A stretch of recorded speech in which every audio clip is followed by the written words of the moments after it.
An introduction to intercultural management.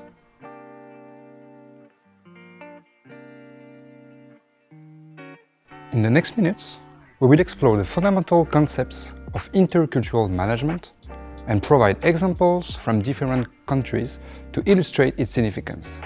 Since you guys speak English, you may work with people from different backgrounds and different cultures in the future.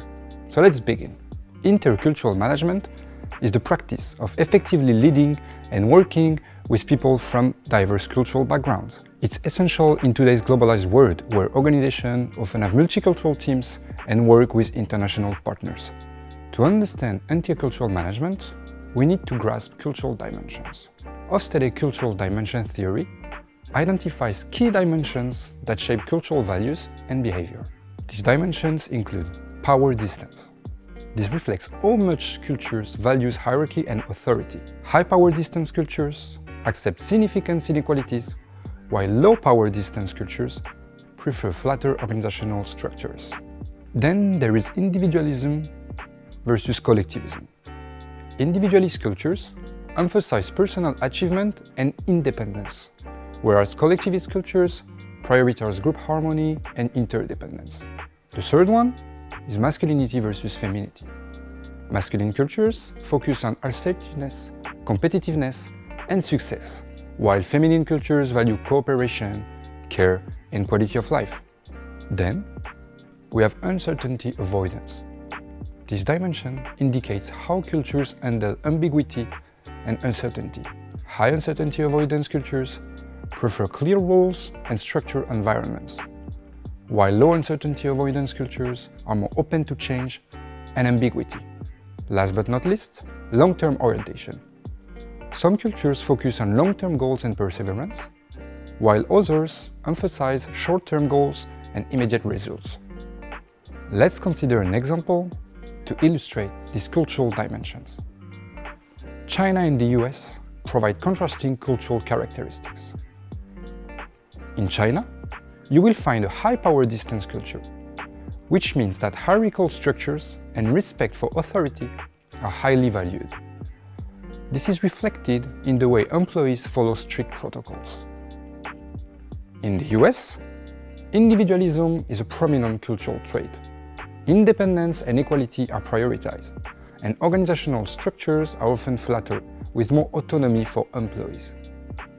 Another important cultural trait in intercultural management is communication styles, which can vary greatly across cultures.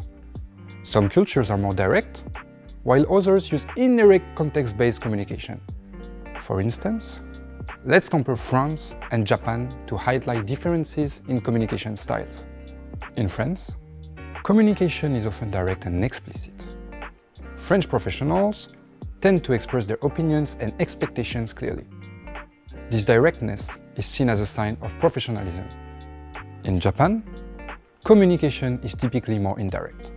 People often rely on nonverbal cues, context, and gestures, so it's essential to pay attention to those signals when communicated in Japan. The third important point in intercultural management is decision-making processes, which can be hierarchical or consensual, depending on the culture. Let's consider Germany and Sweden as examples to showcase differences in decision-making processes. In Germany, decisions are typically centralized in hierarchical structures. Top-level managers often make key decisions and subordinates are expected to follow their lead. Whereas in Sweden, decisions are often reached through a consensus-building process. Managers and employees collaborate to make decisions collectively. This approach emphasizes equality and participation. The fourth one is time orientation. Some cultures are monochronic, emphasizing punctuality, while others are polychronic, where flexibility is valued. Let's explore time orientation with examples of Germany and the Middle East. Germany is known for its monochronic culture, where punctuality is highly regarded. Meetings and appointments are expected to start on time, reflecting a strong time-oriented approach. In the Middle East, a more polychronic approach allows for flexibility in scheduling. While appointments may be set, They are often viewed as approximate times and may involve unexpected delays. How conflicts are addressed can vary greatly. Some cultures prefer direct confrontation, while others value harmony. The approach to conflict resolution in the West and Japan provide an interesting comparison. In some Western countries, direct confrontation is common. When conflicts arise, people are encouraged to address them openly and directly. In Japan, the culture values harmony and conflicts are often resolved through more indirect means. People may avoid direct confrontation and use subtle, non-confrontational techniques to reach resolution. Effective intercultural management requires cultural sensitivity and adaptation. Managers and teams must be aware of cultural differences, respect them, and adapt their approaches when necessary. Promoting diversity and inclusion is crucial in intercultural management. Organizations benefit from diverse perspectives, but they also need inclusive practices to free that potential. Google is an example of a company that tries to embrace diversity and inclusion. With a global workforce, they actively promote diversity and cultivate an inclusive work environment.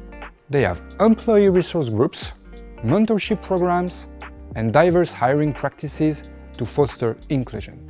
Many organizations invest in intercultural training for their employees. These programs enhance cultural awareness, communication, and adaptability. IBM provides cross-cultural training to its employees working across various countries. This training helps employees navigate diverse working environments effectively. It covers topics like cultural values, communication styles, and business etiquette. In conclusion, intercultural management is essential in our globalized world. Understanding cultural dimensions, communication styles, decision-making processes, time orientation, and conflict resolution is critical for effective management across cultures. Today, we encourage organizations and individuals to invest in intercultural management practices and training. By doing so, we can build more harmonious and productive workplaces in our interconnected world.